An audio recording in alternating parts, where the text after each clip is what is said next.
This is an exciting time in Scotland's story, and understanding our past will help us determine our future.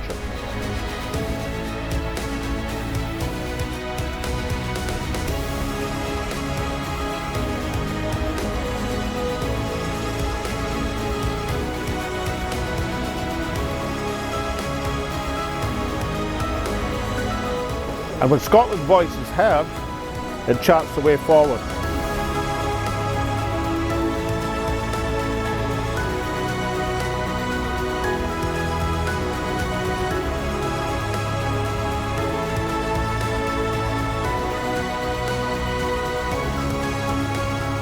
This is Scotland Speaks with Salmond.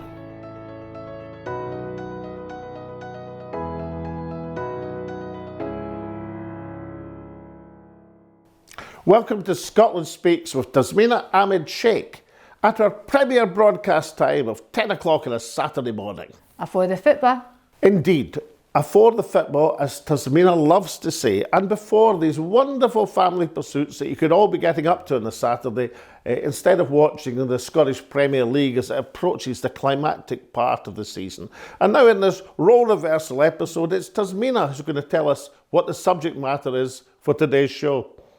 Well, this week we return to the politics of the north of Scotland as we look at that totemic road project, the dualling of the A9, which has come to symbolise the crisis of confidence between the SNP Scottish Government and the Highlands. The failure to keep to the timetabled commitment to dualling this vital road has been a real hot political potato, and it's become to the public fore again thanks to the combined efforts of two people, the Inverness Member of the Scottish Parliament Fergus Ewing and the A9 campaigner Laura Hansler, who has been absolutely vehement in taking the case to the Petition Committee of the Scottish Parliament. And now, as the committee reaches its climax, it will interview next month both my co-presenter Salmond and his predecessor as First Minister to see when and why the Highlands were sold short. Today, and in advance of the committee, we bring together the top campaigners Laura and Fergus to discuss the issue with Alex after the break.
I now turn to two of the foremost campaigners for during the A9. Laura Hansler, the petitioner to the Scottish Parliament, who has had so much success in getting the issue to the forefront of the political agenda, and Fergus Ewing, MSP, who as a backbencher has been fighting a one-man battle against his own government. Laura, Fergus, welcome to Scotland Speaks with Alex Salmond. Thank you. Can I turn to you first, Laura? This petition process, people might like to understand a bit about how you've managed such a great success in getting hearings in the Parliament and making one of the Scots Parliament's committees compulsory viewing. So how exactly have you managed to become the lead petitioner? I think I've always been very passionate about my community, for starters, and I think everybody has to learn that they have a chance to query government. If they feel there is failings, they can speak out and speak up and make their voices heard. And Fergus Ewing, you had many years as a minister serving in my administrations, but you seem to be adapting to your role as a backbencher with some relish. So are you relishing the freedom it gives you to campaign on issues like the A9? Well, it's never too late to start an apprenticeship, even at the age of 66, as a backbench hardened campaigner. But really, Laura has played a blinder in coming to the Petitions Committee, which is kind of the doorway to the Scottish Parliament for the public to walk through and bring issues of concern. And it's a great committee, and Laura's work has led to a fairly serious scrutiny of the serial failure, I'm afraid, of my own party to deliver on the promises which we made to dual the road by 2025. And meanwhile, sadly, tragically, people continue to lose their lives. So we're fighting a just cause, but Laura's really got it onto the agenda, and that's the Scottish Parliament system. It's about people coming through that door to the Petitions Committee to get things done for Scotland. So Laura, is it the aspect of the A9 as a killer road, to use the normal description? Is that what has really exercised you in this campaign?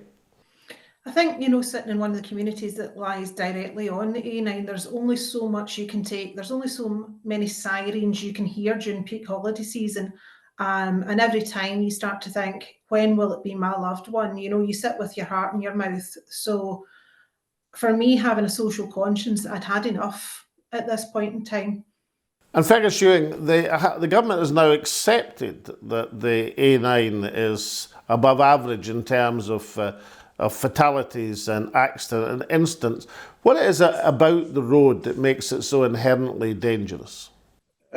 I think it's a mixture of the design with long curves and few straight sections, which encourages people to do dangerous overtaking manoeuvres, and the fact that it's single carriageway. Sadly, if you have a head-on collision, there's no barrier in the middle as there is in the motorway, so it's inherently more risky. I don't think there's a killer road. It's driver's error that sadly causes incidents. But that plus the fact that there's many difficult junctions, particularly north of Dromochter, at places like Newton Moor, Kinussie, Aviemore, Carr Bridge, which are associated with fatalities. That's the problem. And I should say, Alec, that the four main parties, all parties except the Greens, recognise that dualling should go ahead, and I am hoping that this should remain a cross-party campaign, because in the SNP we want the whole of Scotland to come together, and that's a wider issue perhaps, but I'm very pleased that the politicians in other parties in the Highlands are also stepping up to the plate. And Laura, in what you've seen and participated in the Petitions Committee thus far, have you been satisfied with the way that the MSPs across the parties have pursued your petition to the public hearings? Yeah, so when I first set out, I made sure I did have meetings with every party, and I really met with no resistance apart from the Greens. That was my only party that I met with quite a bit of resistance from, and I must admit, any of the MSPs that I spoke to, any of the petitions clerks, have all been very, very supportive and very much welcomed this petition. Fergus Ewing, you've been an MSP through the whole timescale of the Scots Parliament, and you've seen the proposals come forward. When exactly, in your estimation, was the dualling proposal that I announced in Inverness back in 2008? When was it blown off course in the way that it has been?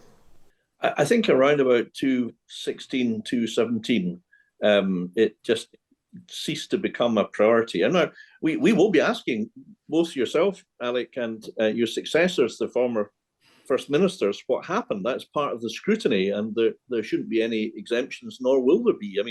For example, I'll be asking your successor, when she promised that the A9 would be the Scotland's first electric superhighway, was that a slogan or was there a plan? But the key thing is, why did it cease to be a priority? And, if one stands back, devolution has seen lots of good things for transport for Scotland. We've seen the Borders Railway, we've seen the Aberdeen Peripheral Road, the M80, M74, the fourth crossing. Alec, you were involved in many or most of these things. And Edinburgh, God bless them, decided in their wisdom All of them, all of them. All of them.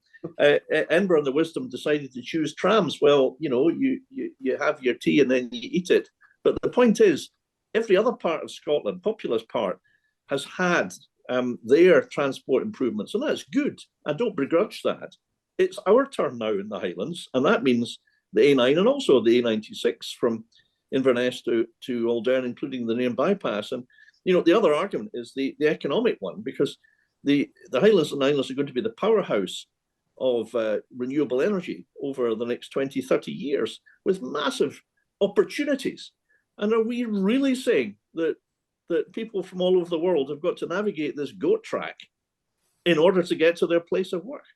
Laura, do you have any sympathy for the government's position? I mean, they'll have told you in your meetings that you've had with the SNP government that they would want to do it. The capital budget just won't stand for it. I mean, we have been going through many years of austerity now. So, do you have sympathy for the argument that the intentions are good, but the money's just not there? Absolutely not. I'm afraid in the last, 18 months, I've had every single excuse under the sun. I've had Vladimir flung at me. I've had COVID flung at me. I've had austerity flung at me. And I'm sorry, but you can't put a price on people's lives. And that's actually what it's starting to feel like they're doing. I mean, I made a horrendous calculation at the beginning of the campaign, and I read the sort of totality of the figure out in at the Petitions Committee when I gave my evidence, and the figure was horrifying. It was hundreds of millions of pounds by the time you calculate the cost of every death out in that road. So, bearing in mind, like you said, Alec, you announced this in Inverness Townhouse in 2008, and it was a big part of the SNP manifesto, and it was churned out again 2009, 2011. The money was there, and Alex Neil actually proved to us that the money was there too. So what happened? Why was the ball dropped on the Highlands? It's simply not good enough for the people of the Highlands and Islands to be dropped like a proverbial hot potato like this, and to have to tolerate these very lame excuses.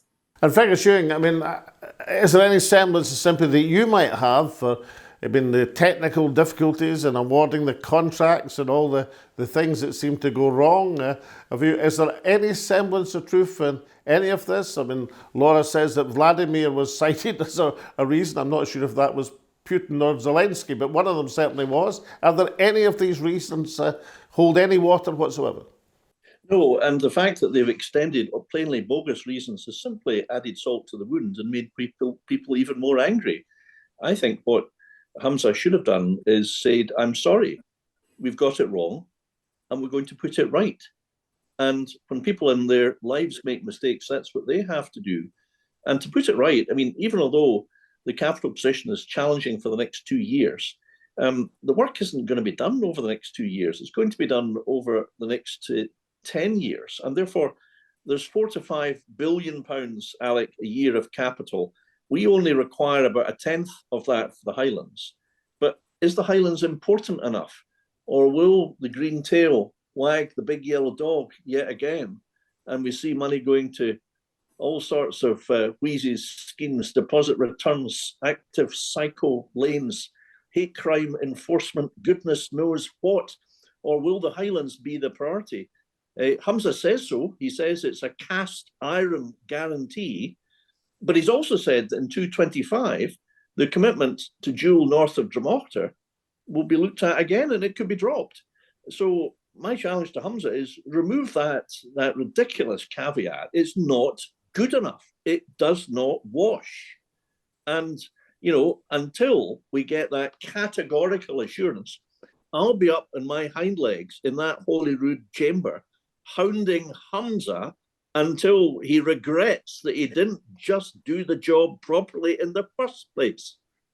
Well, because Hamza is one of the avid viewers of this programme, so after that, Fergus, you should have got him well scared. Now, Laura, this process of which I'm hopeful that you will get the outcome that we all desire. But the process has been pretty successful in terms of bringing the issue back into one of the dominating issues of Scottish politics. What advice would you have to other campaigners who may be looking at that success that your petitions enjoyed and saying, well, I wonder how Laura managed it, can I do the same thing? I think social media these days is absolutely the A1 avenue to make sure you hit the kind of target that you need. I think you have got to make sure you completely engage with people that want to talk. Make sure that other people have a voice. If you're the only channel for their voice, make sure that you're approachable and that you're listening, because I think one of the things that's coming across right now is people don't feel they're being heard at all. They don't feel that they have a voice. They've voted people into office and people are not listening to them, and they're losing a lot of faith in the process of the election at the moment. And I'm afraid this will quite possibly and quite likely backfire in the ballot box for the SNP in the Highlands and Islands. Is that your fear as well, Fergus Ewing? I mean, I think you said that SNP would not be electable unless the promise, the commitment to the A9 was redeemed.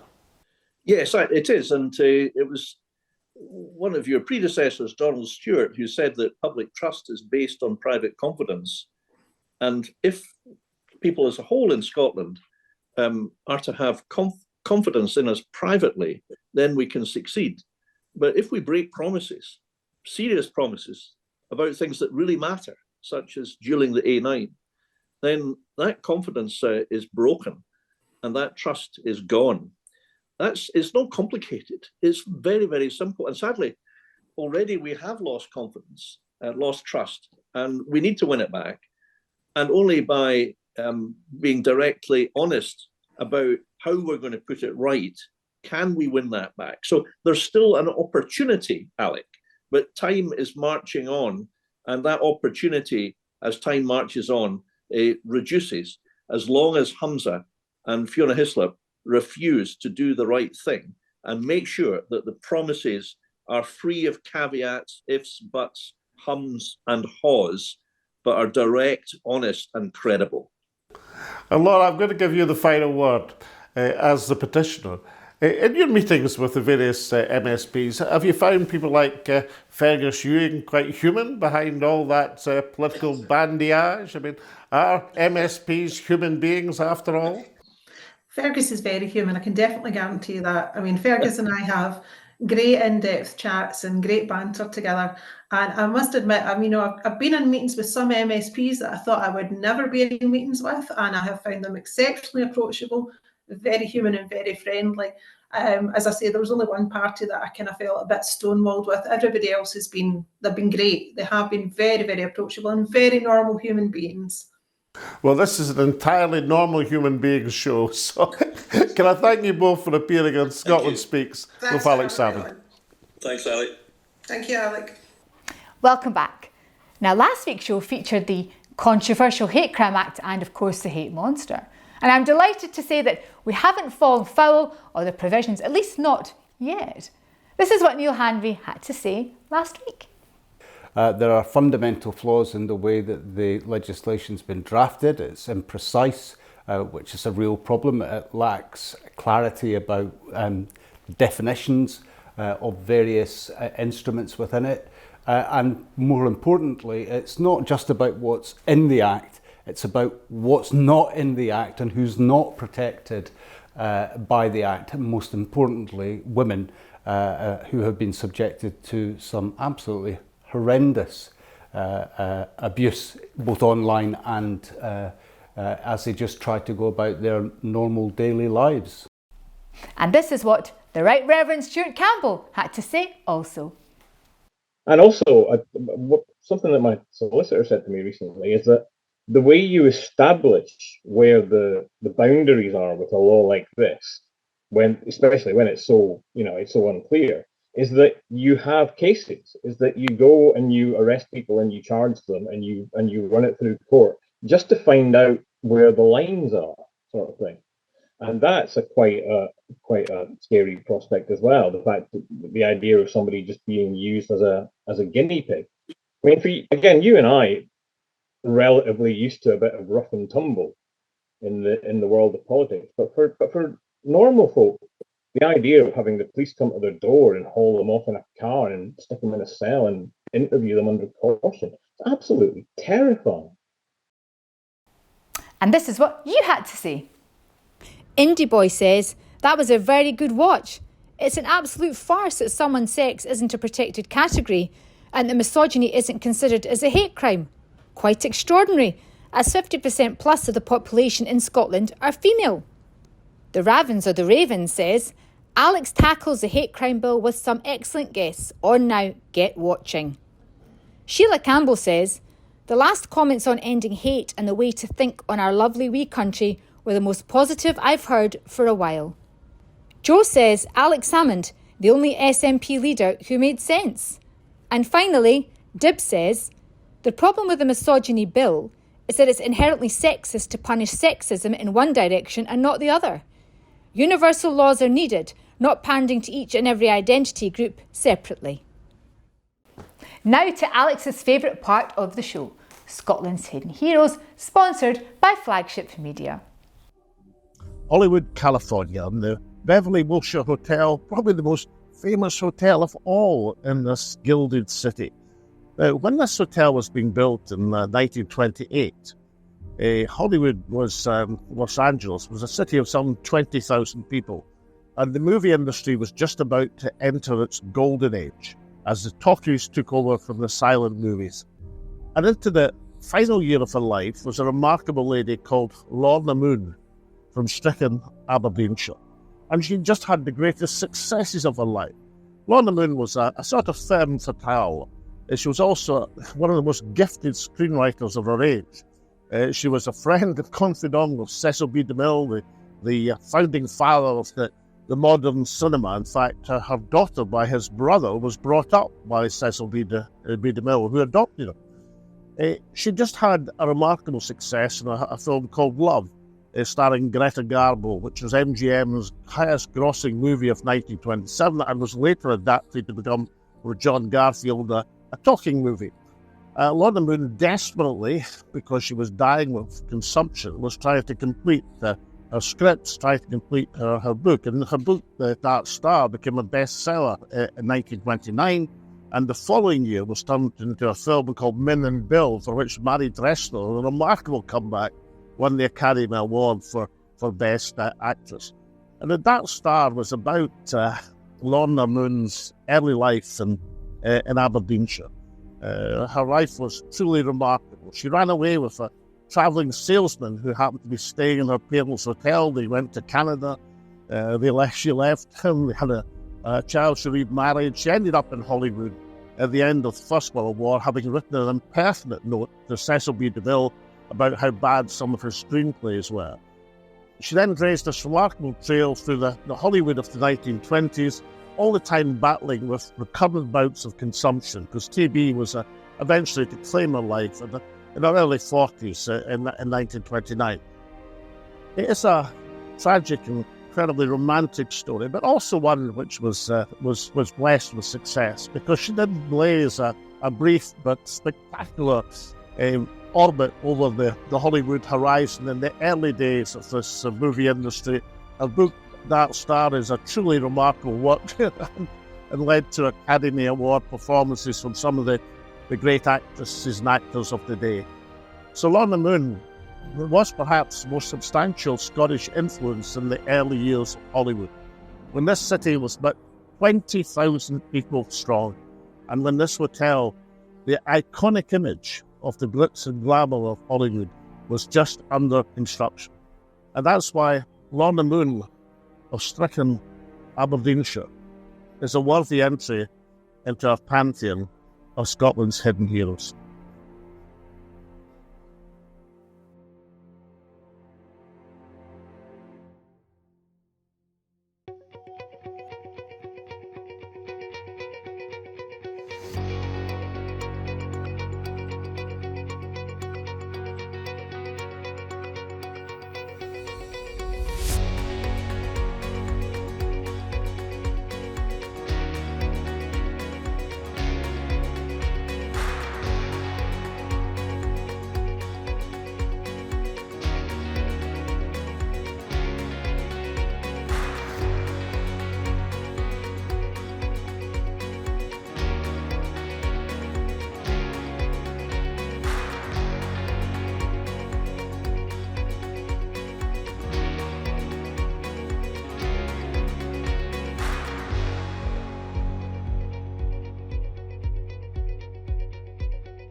Water is life, but not all water is equal. Our water ionizer restructures and alkalizes water for optimum hydration and detoxification, recreating the planet's ultimate water sources, found in lightning-struck lakes and newly melted icebergs. H2 Pure Source. Change your water. Change your life.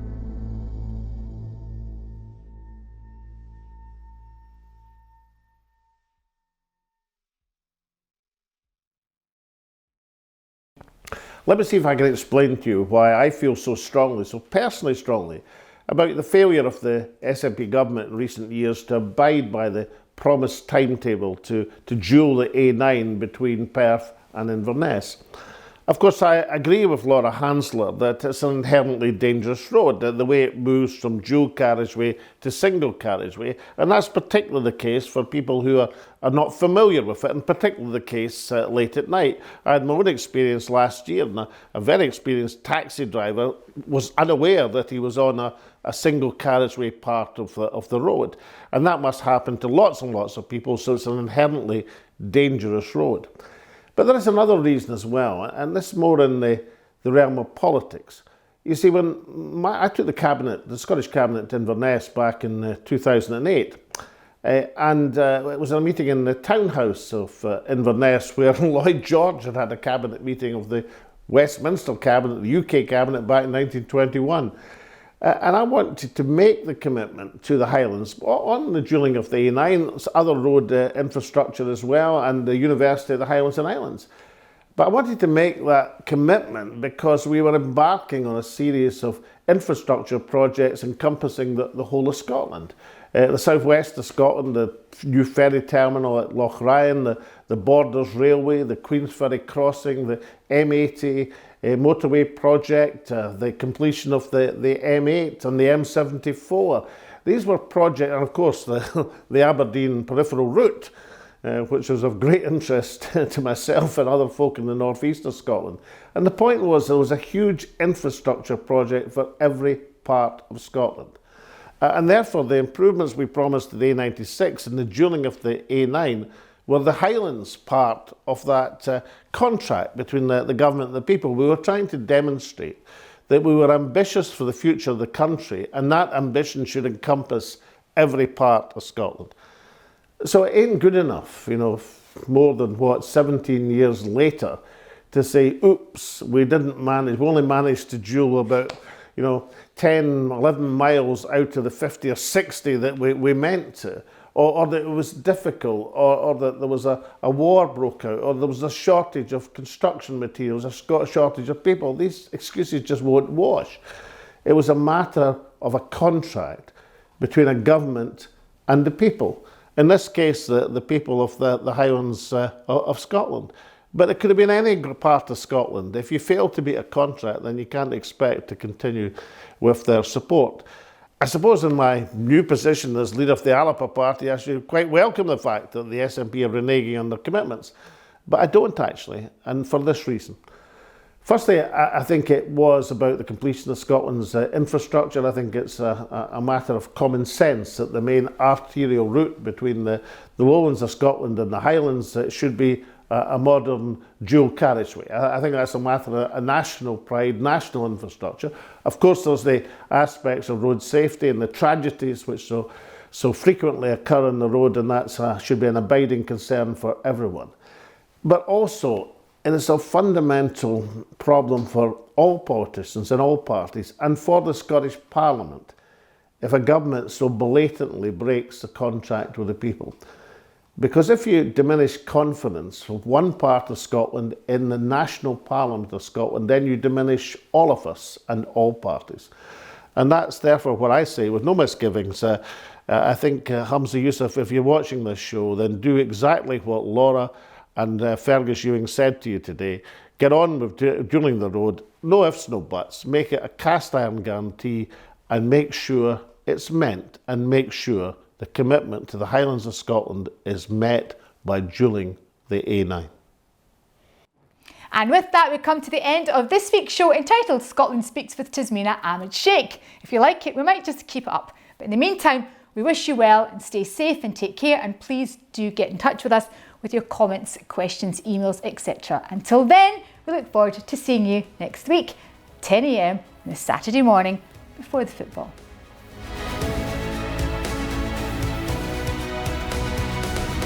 This is an exciting time in Scotland's story, and understanding our past will help us determine our future.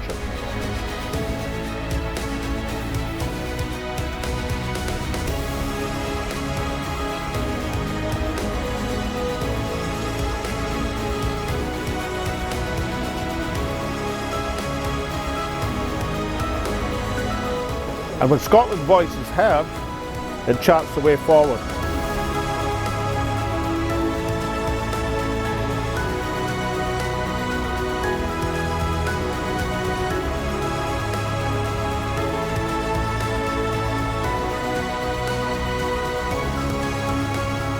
This is Scotland Speaks with Alex Salmond.